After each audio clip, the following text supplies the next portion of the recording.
Leanne's go down. This one.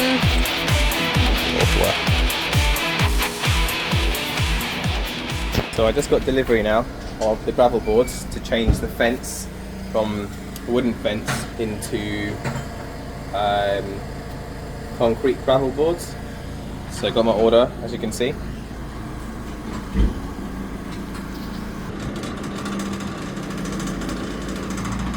Now this part is quite important, so if you're getting a delivery, try and get it in the location on your driveway or on the front of your house that makes it easier to load up to where you want to kind of put it.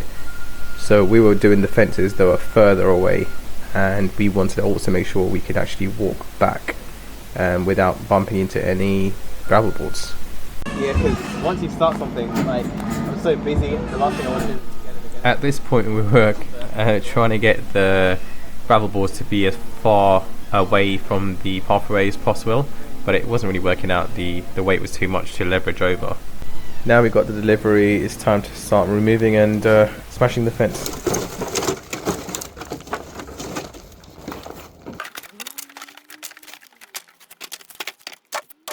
Anyone need some wood? Let me know. And as for the good fences, we sold them. Think of it as another way of doing a cashback, I guess, when you're redoing your fences. Okay, now we're going to start doing the gravel boards. I'm just going to leave this. I'm not going to actually edit this clip at all.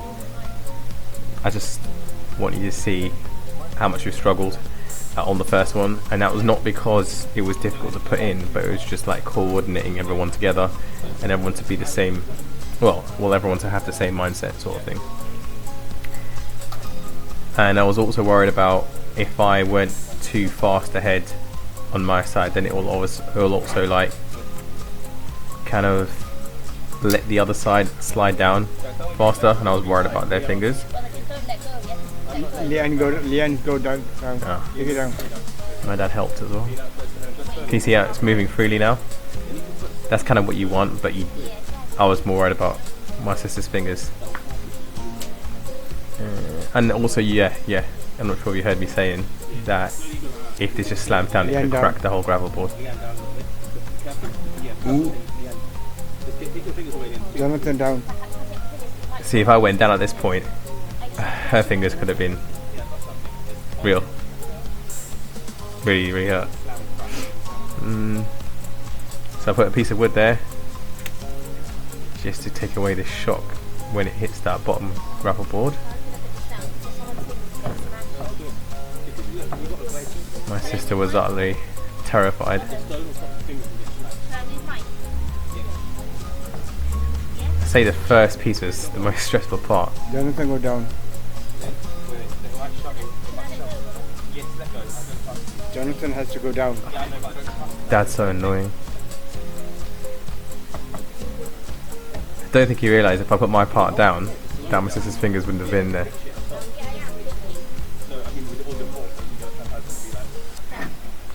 Ooh. It's really satisfactory when it does go down, by the way.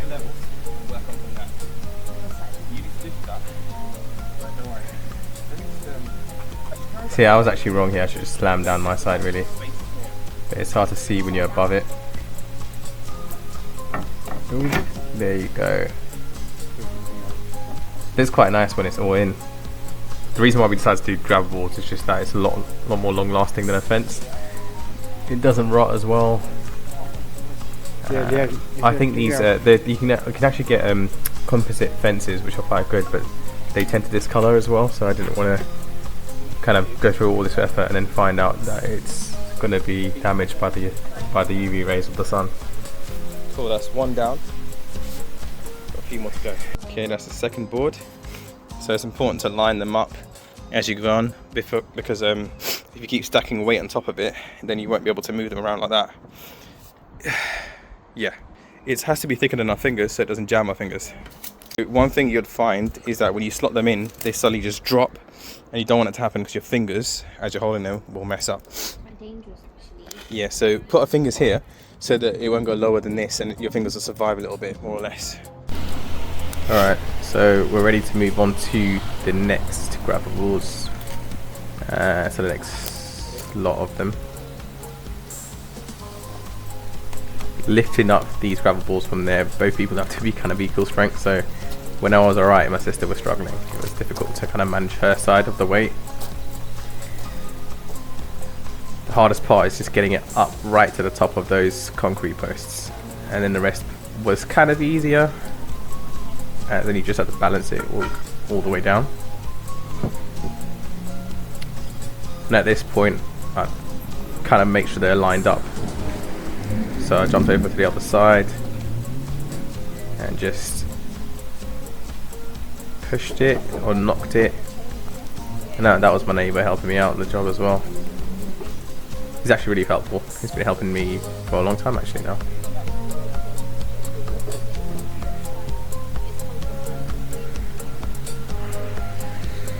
There's my sister and Lizelle discussing how it looks. What they're trying to say is that you probably never have to replace these again, which is the main reason why we done this in the end.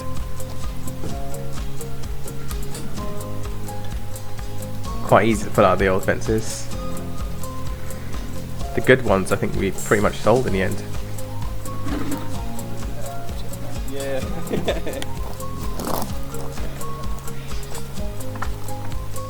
The greatest thing about putting gravel balls down, the first few take a little bit longer because you're just getting used to, you know, unloading it up high and then dropping it down slowly. But once you get the first few done, it's pretty straightforward, really. Just the last fence was the one that we had to kind of cut down a little bit, but to be honest with you, that was pretty simple as well. Okay, these guys are moving the fences in case they get robbed at night time and they take it. There you go. There's the fence all nicely done. Got to do that other panel at the end there, but I got to cut that. We'll leave that for another day. Look at that, amazing. All the way down. So there. That's how it looks on the other side.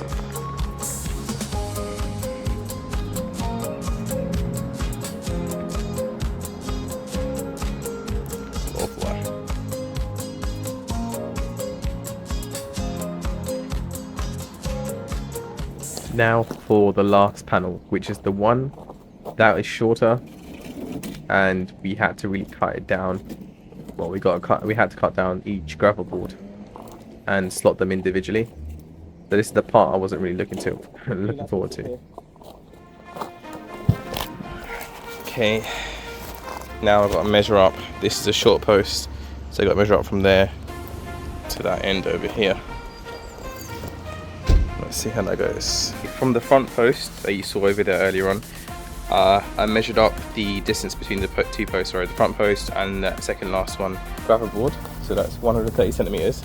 Keeping in mind that these have an angle at the end, so you'd want to be measuring the end of here, the top here, that's the widest part, until the end all the way down to here. Because if you measure it there, well then you're going to cut the board in the way you don't want it. So let's get the angle grinder and cut that out. Okay, it's time to make the little, gotta make a little score across the whole thing, so it creates a nice guideline for me to work with.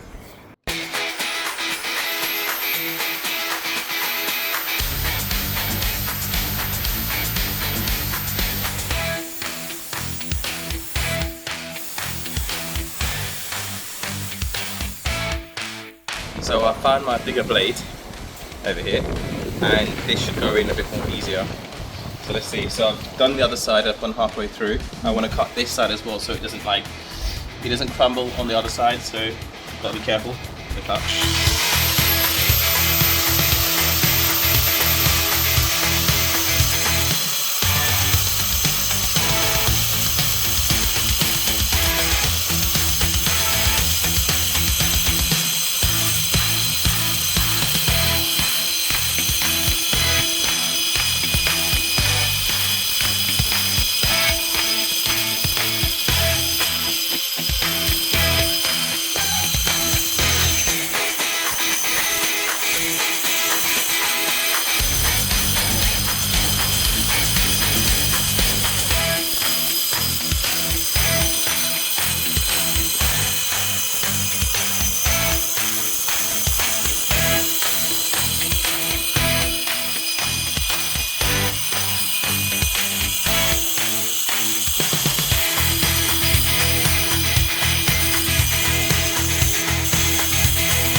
Right, almost gone through, as you can see. Not perfect cut, but then I can obviously grind that back.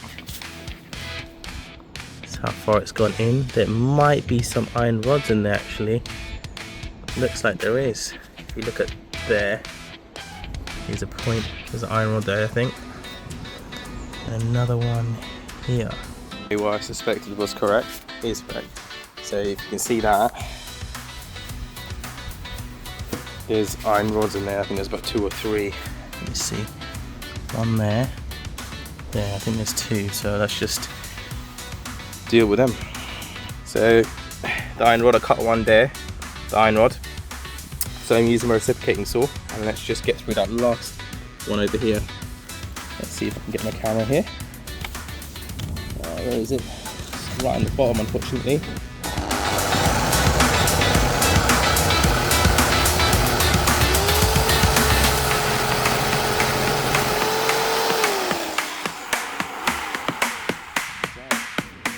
Alright, it's time to drop it.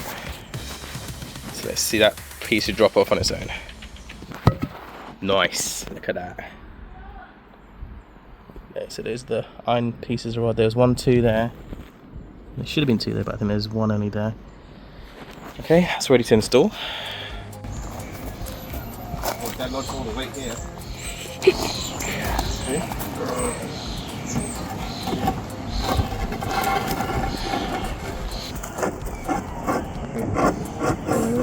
Mind your fingers.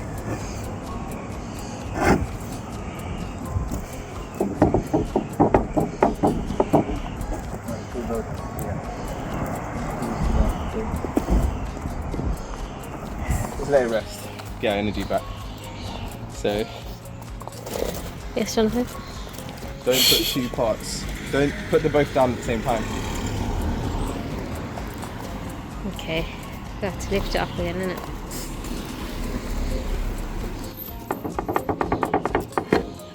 There we go. Down. Yeah. Lovely.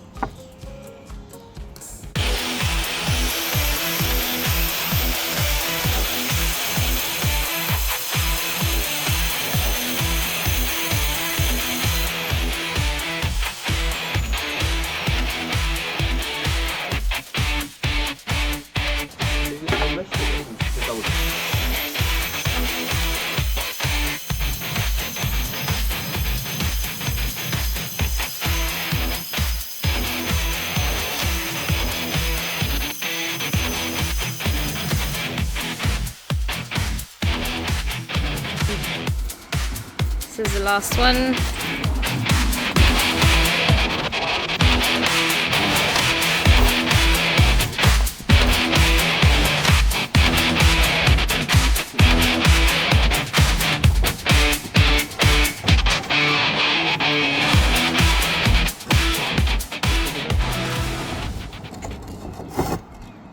Your side, Jonathan, you just go down more.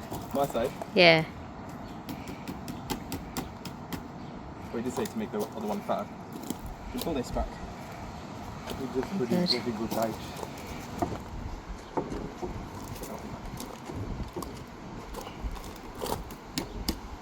Get a mallet. Done. In.